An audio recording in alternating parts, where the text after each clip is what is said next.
Hey guys, welcome back to the channel, and today we're going to be reacting to the top 10 funniest moments in Scream. So, for those of you that know, Scream is my all-time favourite horror franchise. I did a video on the channel just recently ranking all the Ghostface kills from worst to best, not including the Ghostface killers.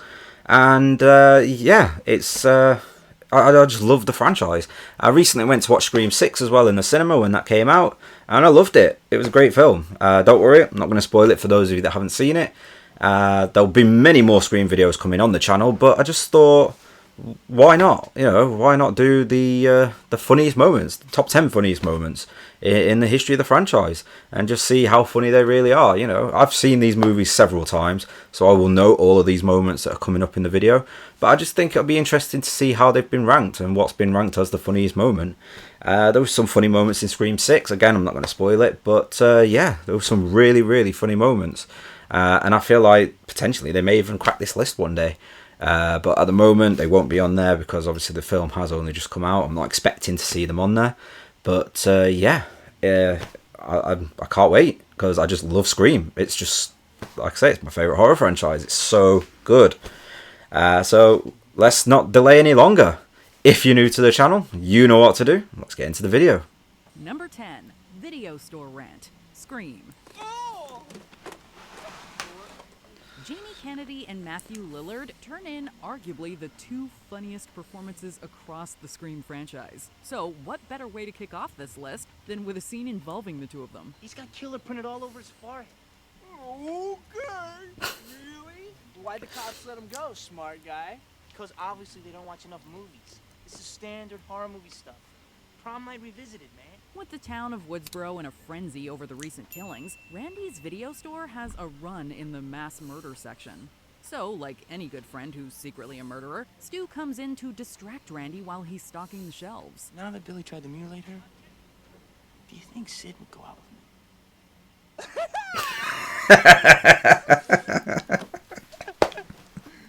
me? No, don't. The dialogue in Scream movies is always at its best when characters are speculating whodunit, and this scene does not disappoint, as Stu's theories get Randy all riled up in the best way imaginable. There's a formula to it. A very simple formula. Everybody's suspect. Number 9, Film Class Debate, Scream. Oh, I do love that scene. Like the outburst from Randy, everyone is a suspect, is so good. But it's the reaction that Stu has when Randy asks Stu, will Sid go out with me? It's just, it cracks me up. Every time it cracks me up. It's the way he laughs at him. And then he just goes really serious after. He's like, no, I don't at all. It just cracks me up. It does. The film class debate, let's see. I'm not too sure on this one. Let's see. Scream 2. Suffice it to say, we're going to be seeing a lot of Randy on this list. Are you suggesting that someone's trying to make a real-life sequel? Stab 2? Who'd want to do that? Sequels suck. Seeing as Scream 2 is the first sequel, the film is naturally going to deliver some choice commentary on sequels in the horror genre, as exemplified by the students in this scene. Aliens is a classic, okay? Get away from her, you I believe the line is stay away from you. It's film class, right? Hang on, can we actually roll the tape on Aliens real quick? Get away from her, you Sheesh. Looks like even the biggest film geeks can get it wrong. Anyway, this open debate is priceless and features small parts from some of the 90s biggest TV stars like Buffy herself, Sarah Michelle Gellar, and Joshua Jackson of Dawson's Creek fame. I got it, by the way. I got it. The Godfather, Part 2.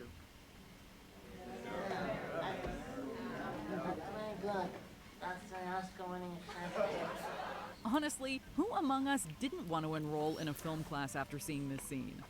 Number 8, Gail Visits the Station, Scream 4. Courtney Cox as Gail Weathers was absolutely inspired casting, and she proves she's still got it 15 years after the original with this scene. Okay, listen to me, Judy. I don't mind that you're working with my husband, or that you even bake him those little treats, as you do.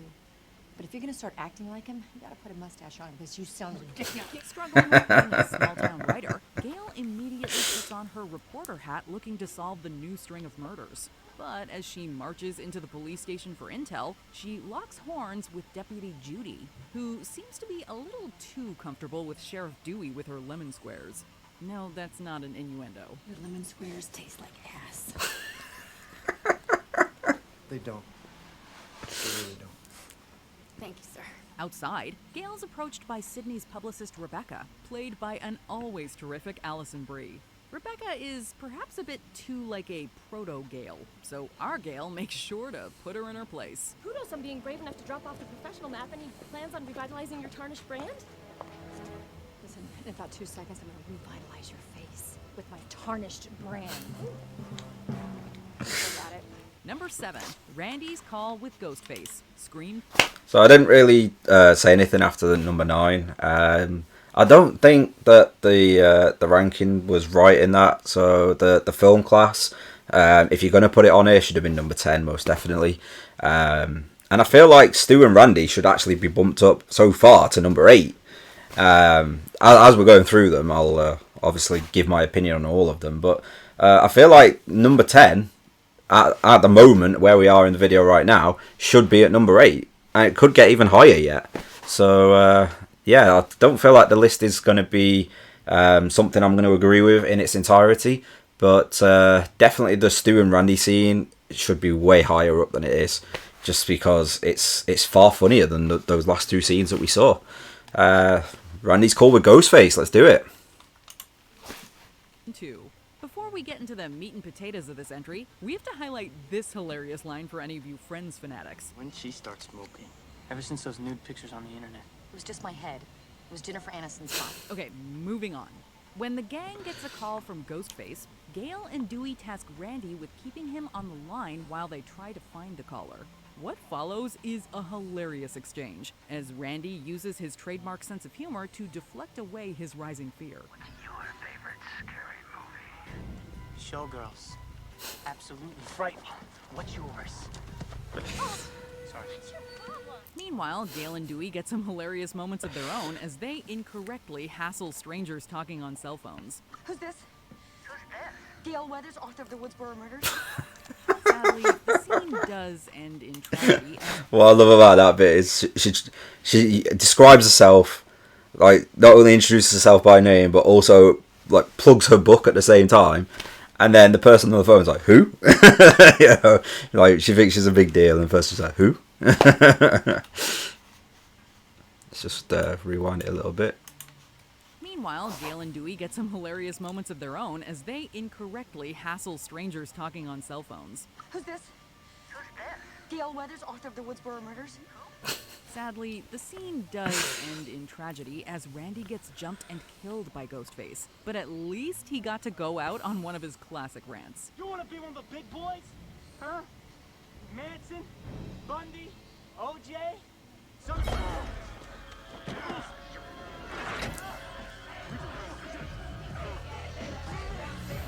Number 6, movies within movies, Scream 4. Ever since the first Scream, the opening scenes have given us some great sequences as recognizable celebs cameo before getting the axe. Scream 4 takes things to the next level, stacked on top of each other. He's really hot, though. You want to see?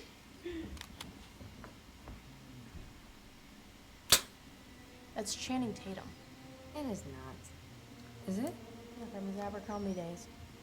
You were being punked. The first shows Lucy Hale from Pretty Little Liars and Shanae Grimes from 90210 getting texted and killed by Ghostface. But this turns out to be the opening to Stab 6, being watched by legendary actors Kristen Bell and Anna Paquin. I can't do it. These sequels don't know when to stop. They just keep recycling the same shit. Even the opening scene, there's always some random girl who gets a call that undoubtedly ends up getting her killed. It's also predictable. There's no element of surprise. You can see everything coming.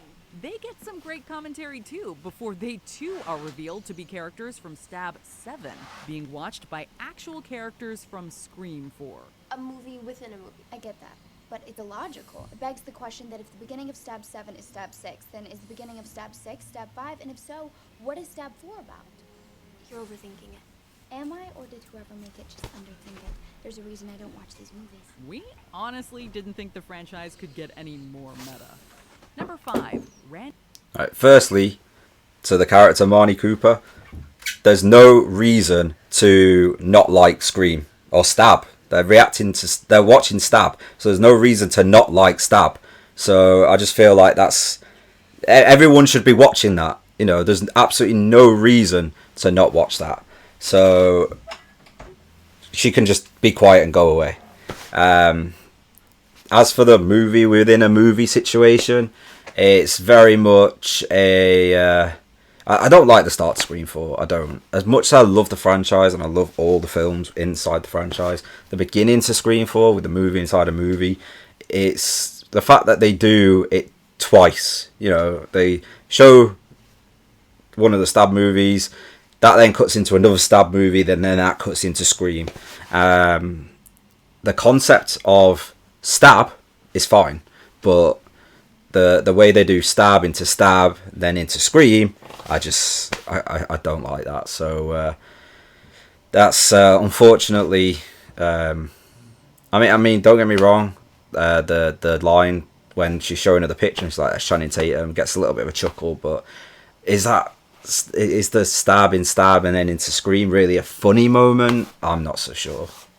I'm still moving number 10 up the list. You know, Randy and Stu for me already from 10 up to 6. Because it's just so good. Andy's post-mortem video, Scream 3. Dude, sorry. Martha, oh my god. Hey, hold right there. Hey! Don't shoot, I'm only 17. Even from beyond the grave, Randy is too funny not to make an appearance. Prior to his death, Randy recorded an instructional video on the nature of film trilogies, just in case he didn't live long enough to see a third killing spree. His sister Martha delivers the tape to Sydney, Gail, and Dewey, and immediately things take a turn for the comedic. If you're watching this tape, it means, as I feared, I did not survive these killings here at Windsor College. And that giving up my virginity to Karen Kolchak at the video store was probably not a good idea. Karen Kolchak. Yes, Karen Kolchak. Creepy kid? Shut up. We don't know exactly how... I love that Randy knew that Dewey was going to make a comment. I mean, he probably didn't necessarily think it was going to be Dewey, but he knew somebody was going to make a comment, and that's just comical. Randy is the funniest character, without a doubt. Randy knew Dewey would interject exactly when he would, but we're not complaining. It honestly makes us wish Randy could have gotten the Dewey treatment and been shown surviving on a stretcher somewhere. But we guess any Randy is better than no Randy. So in closing, let me say, good luck, Godspeed, and for some of you, I'll see you soon. I'll see you soon. Because the rules say some of you ain't gonna make it. I didn't. Not if you're watching this tape. Number 4, Stu on the phone. Randy didn't deserve to die. He didn't. He's too good of a character. They should have kept him alive. I agree with the Dewey treatment on a stretcher. But he was never going to survive that killing. It's unfortunate. But, yeah. Randy, absolutely. Randy and Stu are the two funniest characters. They got that right at the start. And this one coming up, Stu on the phone, for me is number 1. For me is number 1. This whole scene with the reveal and everything that happens is just first class comedy, and I love it. So for me already, I don't even have to watch this bit. Just seeing where it says Stu on the phone and seeing the image on screen right now, I know that this should be number 1. It should be number 1, absolutely. But let's watch it. Let's have some laughs. Scream. Ghostface killers have always prided themselves on taunting their victims over the phone. So how great is it when Sydney manages to sneak away and put Billy and Stu on the other end of the line? Hello? Oh, Stu. What's your motive? Billy's got one. The police are on their way. What are you gonna tell them? Peer pressure. I'm far too sensitive. At one point, Billy takes the phone from Stu before slamming it down in anger. But the fake blood on the actor's Steve Aldrich's hand accidentally caused him to hit Matthew Lillard with it, giving us this great improvised line. Give me the phone! Immediately after, Stu gets another hilarious line when he shows he's really not Ghostface material at his core. Can you really call the police? Your sorry ass, I did. My mom and dad. Honestly, with a report like this, that's why so many fans have theorized that Stu actually survived having his head crushed by a TV. Number 3, stab clip, Scream 2. Right, there's 2 points we need to dive into here. Firstly, that clip absolutely is number 1.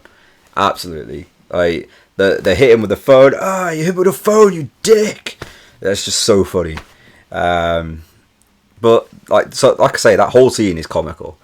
The theory behind Stu surviving the TV. A lot of people don't take into account the fact that he was stabbed many, many times by Billy, and then even said himself, "You cut me too deep. I think I'm dying here." Like, that's a line he uses in the film, but not enough people remember that. They just see the TV drop and think, oh, he could survive that. But he was already bleeding out, and even said he thinks he's dying. So even if the TV didn't kill him, the blood loss will have. So, you know, I mean, if it comes back later on to be correct that Stu is still alive, I won't be mad, and I will take the L. I will hold my hands up and say, yep, fair enough. But as of right now, he delivers the line, "I think I'm dying because you cut me too deep." So I just feel like that's the theory doesn't hold any weight with me personally. You might disagree. If you do, let me know. I'd be interested to know if you disagree or agree with what I've said. I mean, I may have changed your view with what I've just said. I don't know. But yeah, let me know. Get it? They get Tori Spelling to play Sid, and they catch Joe Blow Nobody to play me. At least you get David Schwimmer. With the fictional stab movie recreating the events of the first Scream, you've gotta know. For any for any Friends fans out there that have not seen Scream, the comedy there with I'm talking about David Schwimmer playing Dewey, and then David Arquette and Courtney Cox got together. Courtney Cox played Monica from Friends. There's your link. That's the comedy for those of you that aren't familiar with it. Those of you that are will already know that, so I'm not reaching that one out to you. I'm just sending that out to those that haven't seen it. And if you haven't seen the films, you shouldn't be watching me first anyway. You should be watching the movies because they're so damn good. So go and watch them after this video. Go and watch them in their entirety. You'll already know these funny bits, but go and watch them right now. No, not right now. After the video, go and watch them. I have spoken. Oh, that screenwriter Kevin Williamson would have some fun getting even more meta. As much as we adore Heather Graham stepping into the Drew Barrymore role, the pièce de résistance has gotta be when Dewey and Randy watch a clip from the movie. Remember in the first movie when the characters talk about fan casting? Hey, Sid, just think, if they make a movie about you, who's gonna play you? I shudder to think. I see you as a young Meg Ryan myself. Thanks, Dewey. With my luck, they'd cast Tori Spelling. Well, they actually got Tori Spelling to play Sydney in Stab. And what follows is a hilarious beat-by-beat recreation of a scene from Scream, also starring Luke Wilson as Billy. That's the way the cookie crumbles. Moms leave. Yeah, your mom left town. She's not buried in a cemetery somewhere. My mom's dead and she's never coming back. Ever.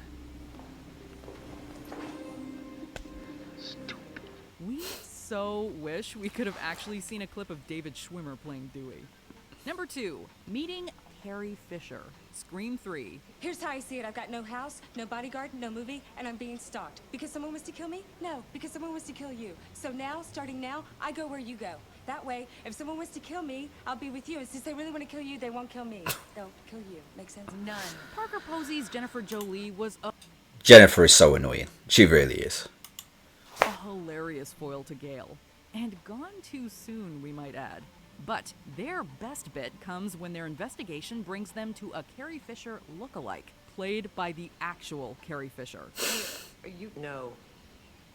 But you look just... Like her? I've been hearing it all my life. It's uncanny. I was up for Princess Leia. I was this close. So who gets it? The one who sleeps with George Lucas. Fisher was a titan of the industry. That much is common knowledge. But it's little scenes like these that make us love her even more, as she shows she wasn't above poking a little fun at herself, too. Would you work for the president? The president of the studio. $50 for a reporter for Woodsboro High. Scream 3 is often considered the weakest of the original trilogy, but it does make a case for the funniest. And though we never thought we'd say it, we have Carrie Fisher to thank for that. They're looking for Maureen Roberts. They're never gonna find her. Rena Reynolds. They will. Rena Reynolds. Stage name. You should talk, Judy Jurgenstern. Before we unveil our top pick, here are some honorable mentions. Look behind you. Scream. Jamie Kennedy's Randy tries to get Jamie Lee Curtis to turn around. This is just... I think everybody knows this scene. Or at least have encountered it in some way, you know. But just going back to that last one, just like the comedy involved with Carrie Fisher saying what she said, and just I love, one of the things I love, and I think many people love about Scream, is it's not afraid to take real life into account and poke fun at it, you know. And that's part of what makes it so great, along with the slasher aspect of it as well, with all the Ghostface killings. And Ghostface is such a great killer, absolutely a great killer. But yeah, let's get through these honorable mentions. Let's get into number 1. But he's one to talk. Look behind you. Turn around. Behind you. Turn behind you. Behind Jamie. Jamie, turn around. Oh, God. Gail meets Jay and Silent Bob. Scream 3. Fun fact, Wes Craven returned the cameo in Jay and Silent Bob Strike Back. It's that TV news chick, Connie f***ing Chung. Hey, Connie, how's Maury? Dude, I think she likes me, man. A monkey? Wes? I mean, Jesus, you guys aren't even trying anymore, are you? What? The market research says people love monkeys. We love this monkey! Do something. See? Director cameo. Scream. Speaking of Craven, here he's a janitorial Freddy Krueger. You coming? Not you, Fred. Locks Charlie and Kirby. Scream 4. Honestly, Kirby was probably better off not kissing the guy who'd later kill her. Did I just interrupt something right here?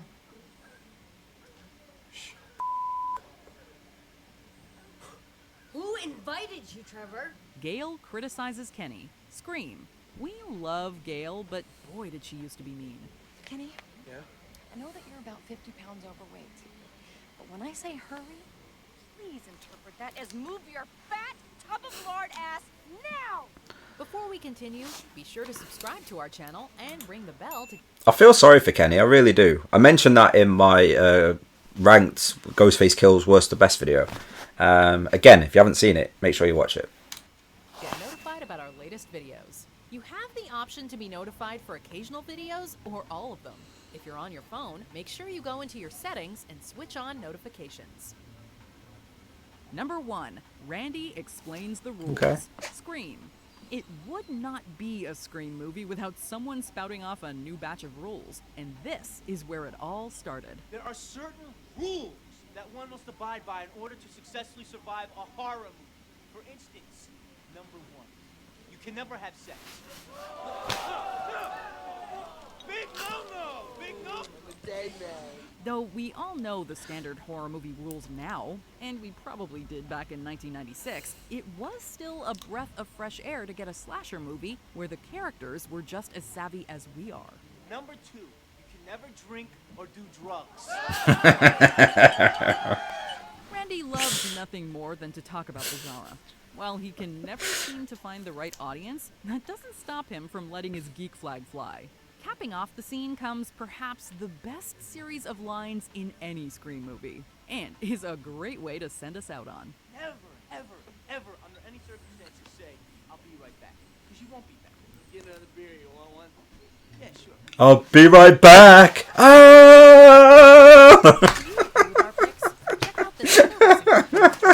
And be sure to subscribe and ring the bell to be notified of... Oh, it's so good. So good. The top 3, without a doubt. Not in any particular... Well, actually, I'll order them. I will order them. Stu on the phone at the end. The scenes with Stu on the phone are the best. They are number 1, absolutely. Stu and Randy in the video store, absolutely number 2. And that one, number 3 for me. But yeah, those 3 scenes in particular are the best. Are the funniest to me. always have been, and I'm glad they were on this list. I'm just disappointed in the order, but absolutely for me they're the top 3, and Randy is one of the funniest characters along with Stu, so they got that right at the start. I just feel like they ordered them wrong, I do. But yeah, that's it for today. Like I say, if you haven't seen my Ghostface Kills ranked video, make sure you go and check it out. There'll be much more Scream content coming on the channel as well. So if you're excited for that, let me know. And if there's anything in particular you want to see me do in relation to Scream, please let me know. If you're new to the channel, you know what to do, and I'll see you next time.